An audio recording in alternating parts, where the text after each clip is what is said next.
আগের এপিসোডে আপনারা দেখেছিলেন রবি তার আশেপাশে অদ্ভুত কিছুর উপস্থিতি অনুভব করে। ছুটির দিন রবি ঘোরার জন্য বেরিয়ে পড়ে, আর খালপাড়ের কাছে সে একটা মেয়েকে দেখতে পায়। সেই মেয়েটি অনেক রহস্যময় ছিল। রাত্রিবেলায় ওই মেয়েটি রবির কাছে এসে রবিকে বলেছিল যে তার নাম মক্ষিণী আর সে তাকে ভালোবাসে এবং তার সাথে রাত্রি যাপন করে ফেলে। রবির শরীরের দুর্বলতা বাড়তেই থাকে এবং শেষে গিয়ে সে বুঝতে পারে যে কোথাও তার এই দুর্বলতার কারণ মক্ষিণী নয়তো নিজের সমস্যা নিয়ে সে পুরোহিতের কাছে আসে। এরপর এখন কি করা যায় পুরোহিত মশাই? চেষ্টা করব। তোমায় কিছু উপকরণ আনতে হবে, তোমার ঘরে একটা যজ্ঞ করতে হবে। সন্ধ্যা ঠিক ৮টার সময় পুরোহিত মশাই রবির বাড়িতে আসে। তারপর তিনি রবিকে সঙ্গে নিয়ে যজ্ঞে বসে পড়লেন। মাত্র ৮-১০ বার মন্ত্রোচ্চারণ করতেই হঠাৎ চারিদিক কেঁপে উঠল, যেন ভূমিকম্প এসেছে। পুরো বাড়িটা কাঁপতে থাকলো, সঙ্গে ভাঙাচোরার শব্দ। তখনই চিৎকার করে কেউ বলল, না, যজ্ঞ বন্ধ কর পুরোহিত, নয়তো তোর ভালো হবে না বলে দিলাম। ওকে আমার সঙ্গে নিয়ে যেতে কেউ বাধা দিতে পারবে না। আর হঠাৎ একটা জোরালো হাসি প্রতিধ্বনিত হতে লাগলো।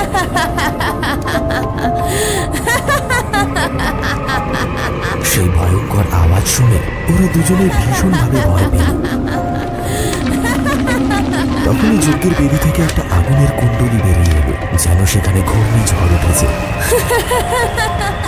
নিয়ে যাব আমি ওকে আমার দুনিয়াতে, কেউ আমায় ঠেকাতে পারবে না। হঠাৎ সে ভয়ঙ্কর হাসির সাথে তার ভয়ঙ্কর রূপখানা নিয়ে ওদের সামনে এসে হাজির হলো। পুরোহিত, তোর সাথে আমার কোনো শত্রুতা নেই, তুই আমাদের মাঝখান থেকে সরে যা, নয়তো তুই তোর মৃত্যুর জন্য নিজে দায়ী হবি। মক্ষিণী প্রচন্ড রাগের সাথে কথাটা বলল। তার গলার স্বর এমন লাগছিল যেন একসঙ্গে ১ কোটি বাদুর ডানা ঝাপটাচ্ছে। মানুষের দুনিয়ায় এসে নিজের রোয়াব জমাস পিশাচ, আমিও দেখে নেব তুই কিভাবে এখান থেকে ওকে নিয়ে যেতে পারিস। কথাটা বলেই পুরোহিত হাতের মুঠোয় কিছু একটা তুলে নিলে, তারপর মন্ত্র পড়ে সেটা যজ্ঞকুণ্ডে ছুঁড়ে মারলে। তোর এই মন্ত্রতে আমার কিচ্ছু হবে না পুরোহিত, এখন তো আমার ভেতরে অর্ধেকের বেশিটা জুড়ে রবি আছে। মক্ষিণী অদ্ভুত দৃষ্টিতে তাকিয়ে থেকে রাগের সাথে কথাগুলো বলল, চলে যা পিশাচ, নয়তো ভস্ম করে দেব। পুরোহিত মন্ত্র পড়ে আবার যজ্ঞে কিছু একটা দিলেন। ঠিক আছে, চেষ্টা করে যা পুরোহিত।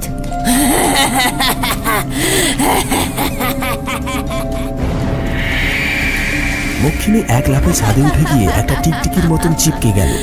তার চোখগুলো যেন জ্বলন্ত ভাটার মতন বাইরে ঠিকরে বেরিয়ে আসছিল। তার মাথায় ঝুলতে থাকা চুল আর লাল টকটকে চোখ তাকে দেখতে খুবই ভয়ানক লাগছিল। সেটি পুরোহিত মশাইয়ের মাথার উপরে ঝুলে থেকে হাসছিল, কিন্তু পুরোহিত সেদিকে ধ্যান না দিয়ে নিজের কাজে ব্যস্ত থাকলেন। ঠিক আছে, চেষ্টা করে যা তুই পুরোহিত, কতক্ষণ তুই ওকে বাঁচাতে পারবি। কথাটা বলেই মক্ষিণী ছাদের উপর উল্টো হয়ে চলতে চলতে ঘরের বাইরে বেরিয়ে গেল।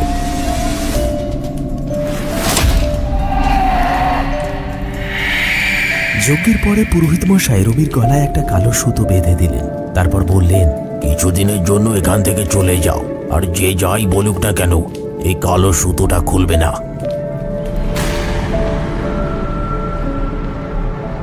রবি নিজের গ্রামের বাড়িতে ফিরে গেল, আর সে বাড়িতে গিয়ে সমস্তটা সবাইকে খুলে বলল। সে বাড়িতে এসেছিল মাত্র ৩ দিনই হয়েছে। রাত্রিবেলায় সে তার ঘরে একা ঘুমিয়েছিল। ঘড়িতে ১১টা বাজতেই সে দেখল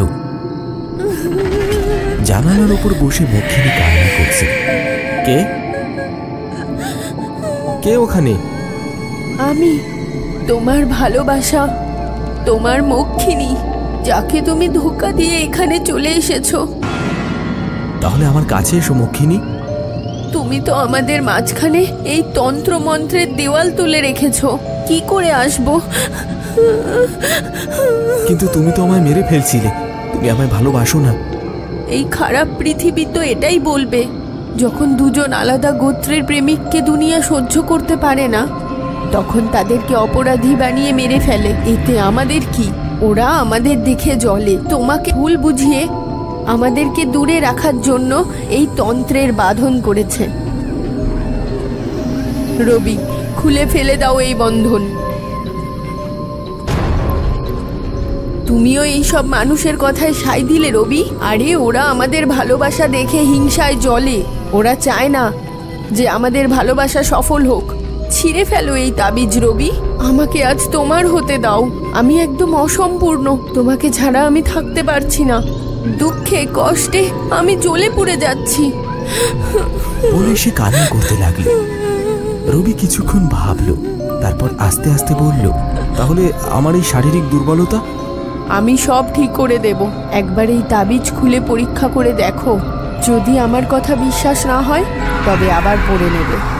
তাহলে আমি আর কোনোদিনও আসবো না। আমায় বিশ্বাস করো আমার প্রিয়তম। আমি তোমার এই রোগ, এই দুর্বলতা দেখতে পারছি না, কিন্তু যতক্ষণ এই তাবিজ আছে আমি তোমায় চাইলেও ঠিক করতে পারবো না। খুলে ফেলো না এটা। মক্ষিণীর কথা শুনে রবির মনে মনে জানি না কি হলো। সে তার গলার তাবিজটা খুলে মেঝের উপর রেখে দিল।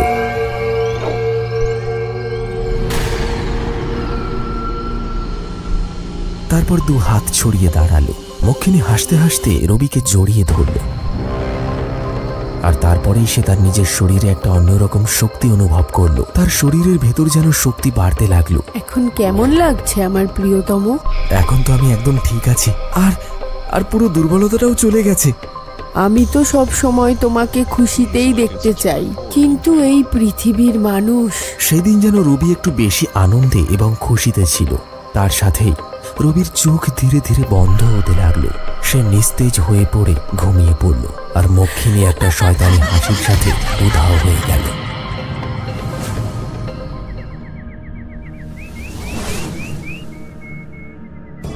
সকালে যখন অনেক দেরিতেও রবির ঘুম ভাঙল না, তখন পরিবারের লোক চিন্তায় পড়ে তাকে ডাকতে এলো। তারা দেখল রবি খাটের থেকে নিচে পড়ে উল্টো হয়ে শুয়ে আছে, আর তার গলার তাবিজটা সামনে মেঝের ওপর পড়ে আছে। তারা রবিকে তুলে খাটের উপর শুইয়ে দিল। রবি অজ্ঞান হয়ে বিড়বিড় করে কি সব বলছিল। মক্ষিণী, আমার প্রিয়তমা, তুমি আমার সত্যিকারের ভালোবাসা, আমাকে ছেড়ে যেও না মক্ষিণী। রবির সারা শরীর সাদা হতে লাগলো, যেন কেউ তার শরীরের সমস্ত রক্ত শুষে নিয়েছে। রবির বাবা বুঝতে পারলেন যে মক্ষিণী এখানে এসে তার কাজ করে চলে গেছে। এখন তাকে তাড়াতাড়ি কিছু একটা করতে হবে, নয়তো ছেলেকে বাঁচানো মুশকিল হয়ে দাঁড়াবে। রবির বাবা দ্রুত বাড়ি থেকে বেরিয়ে পড়লেন। তারপর খোঁজ করতে করতে এক সাধু বাবার দেখা পেলেন। তিনি বেশিরভাগ সময় বিদ্যাঞ্চল পর্বতমালার গুহায় সাধনা করতেন। রবির বাবা ওই সাধু বাবাকে সমস্ত কথা বলতে বলতে মক্ষিণীর ব্যাপারেও সমস্ত কিছু বলল। সাধুজিও তার সঙ্গে বেরিয়ে পড়লেন।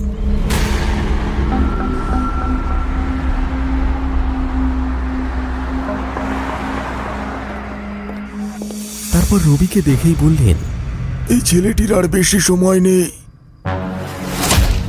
একবারের মিলন মাত্র। হ্যাঁ, মক্ষিণী তার উদ্দেশ্যে মাত্র একবার মিলনের দূরত্বে আছে, আর রবিও তার মৃত্যু। মক্ষিণী তার ছলনা দেখানোর মাধ্যমে রবিকে রক্ষা কবচ খুলতে বাধ্য করিয়েছে, আর পুরো শক্তি দিয়ে ওর প্রাণটাকে বের করে নেওয়ার চেষ্টা করেছে। এখন সে মাত্র একটা ধাপই দূরে আছে। আমাদের সময় থাকতে থাকতেই কিছু একটা করতে হবে। চিন্তার সাথে সাধুজি কথাগুলো বললেন। এখন আমরা কি করব সাধু বাবা? ও শহরে যেখানে চাকরি করত, আমাদের সেখানে গিয়ে ওই পুরোহিতের সাথে দেখা করতে হবে, যে ওকে রক্ষা কবচ দিয়েছিল। চলো তাড়াতাড়ি ওকে নিয়ে এখান থেকে বেরিয়ে পড়ো। সাধুজি আর রবির বাবা গাড়ি নিয়ে বেরিয়ে পড়ল। তারপর 2-3 ঘন্টার মধ্যে সেই ঘরে এসে উপস্থিত হলো। তারপর দৌড়ে গিয়ে মন্দির থেকে পুরোহিত মশাইকে ডেকে আনলেন।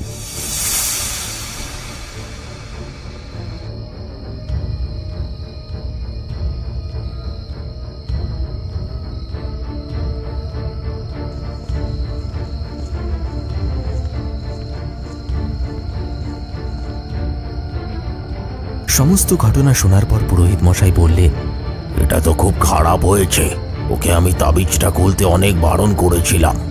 এখন তো তার শক্তি আমার সামর্থ্যের থেকে অনেক বেশি বেড়ে গেছে হয়তো। আপনার কাছে কি কোনো পরিকল্পনা আছে পুরোহিত মশাই? এখন তো শুধু একটাই রাস্তা বাকি।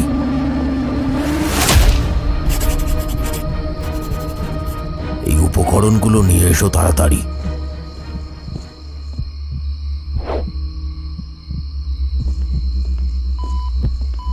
ঠাকুরমশাই, আপনি কি খালের ধারের জায়গাটা চেনেন, যেখানে ওই শয়তান পিশাচ মক্ষিণী থাকে, বা যেখানে রবি মূত্র ত্যাগ করেছিল? হ্যাঁ বাবাজি। ঠিক আছে, এখন আমার কথা মন দিয়ে শুনুন। সাধুজি তার কানে কানে কিছু বলল। এদিকে রবির বাবা খুব তাড়াতাড়ি সমস্ত কিছু কিনে নিয়ে ফিরলেন।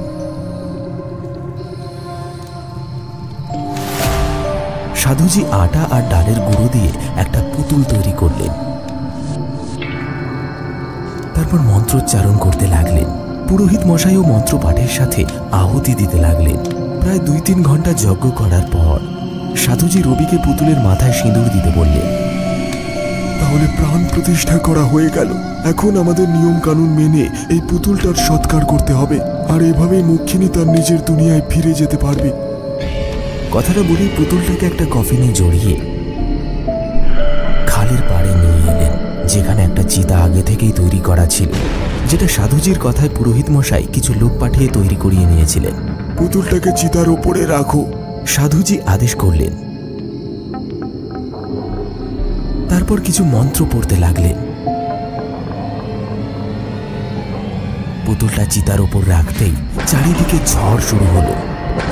খালের জল যেন উথাল পাথাল আরম্ভ করে দিল, আর সেই পরিবেশে একটা ভয়ানক হাসির আওয়াজ প্রতিধ্বনিত হতে লাগলো।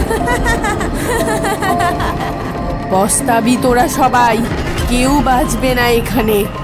তোকে বুঝিয়েছিলাম না আমি পুরোহিত, বুঝিয়েছিলাম না? মক্ষিণী চিৎকার করে বলল, আর হঠাৎ সবার সামনে এসে দাঁড়িয়ে পড়ল। রাগে চোখ দুটো রক্ত জবা হয়ে উঠেছে।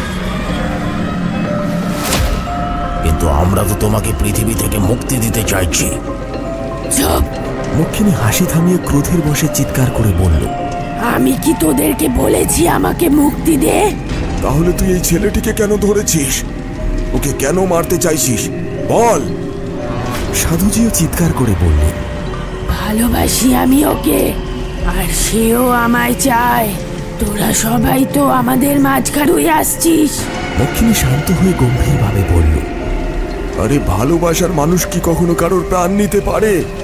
আমি কাউকে হত্যা করছি না, সে তো আমি ওকে আমার দুনিয়ায়, ব্যাস এই জন্যই। তোর দুনিয়া মানে পিশাচ আর ডাইনিদের দুনিয়া, ভূতেদের দুনিয়া, আর তোদের দুনিয়ায় কোনো জীবিত মানুষ যায় না। আরে স্বার্থপর ডাইনি, শুধুমাত্র নিজের কথা চিন্তা করে একটা মানুষকে মেরে ফেলবি? এটা কি রকম ন্যায় হলো? আমি জানি না, আমার শুধু আমার ভালোবাসা আমার রবিকে চাই, সেটা যেভাবেই হোক। তখনই পুরোহিত মশাই হাতের আঙুল নির্দেশ করে রবিকে চিতায় আগুন ধরাতে ইশারা করল।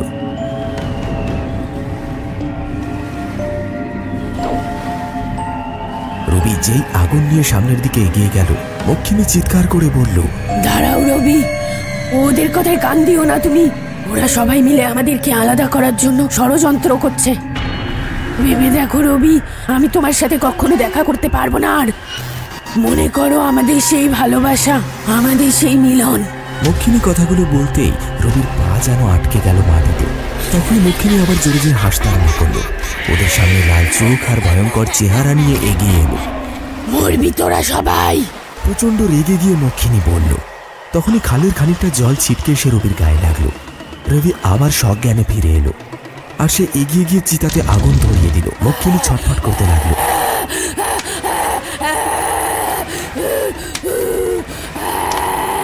আর আমরা কখনো এক হতে পারবো না রবি। তুমি আমায় দূরে ঠেলে দিলে ওই বদমাশদের কথার ফাঁদে পা দিয়ে। মক্ষিণী ছটফট করতে করতে একটা ধোঁয়ার আকারে অদৃশ্য হয়ে গেল।